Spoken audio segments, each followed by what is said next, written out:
Take a walk through New York City's vibrant Washington Square Park or Union Square, and you will probably see intricate and beautiful designs on the ground. These are the creation of Joe Mangrum, the visual artist who paints using sand as his primary medium. Let's take a look at this American story. I started using colored sand for the first time in 2006 when I was invited by a New York gallery to come from California to do an installation piece using found objects. Had to improvise my materials, so I went around New York City searching out things and came across the colored sand and liked it.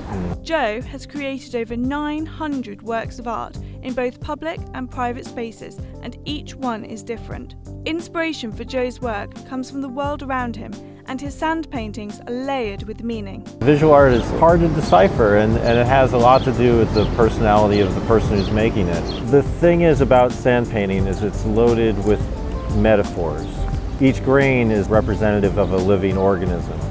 So when you put all those living organisms and metaphors together in different colors and shapes and styles and patterns, the patterns evoke certain things. When something happens to it, what is the metaphor that's revealed? If someone steps on it, scuffs a big portion of this. If it represents the universe, what does a scuff in the universe represent? You start playing with those types of metaphors, and all of a sudden you're sucked in. So much of what I'm doing here is placing these organic shapes that really come alive in the context of an urban grid.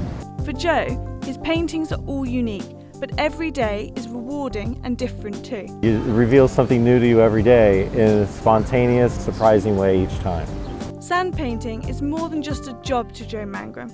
It's a way of connecting with people, inspiring others, and helping them to think differently. Every reaction to his artwork is different from the last.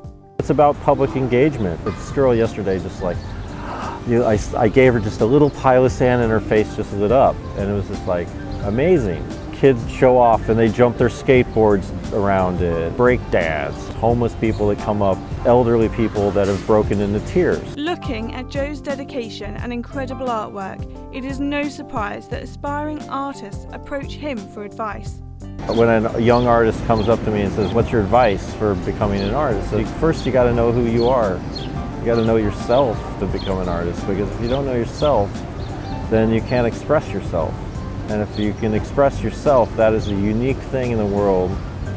In a city where there are so many artists, being distinctive is the way to get noticed.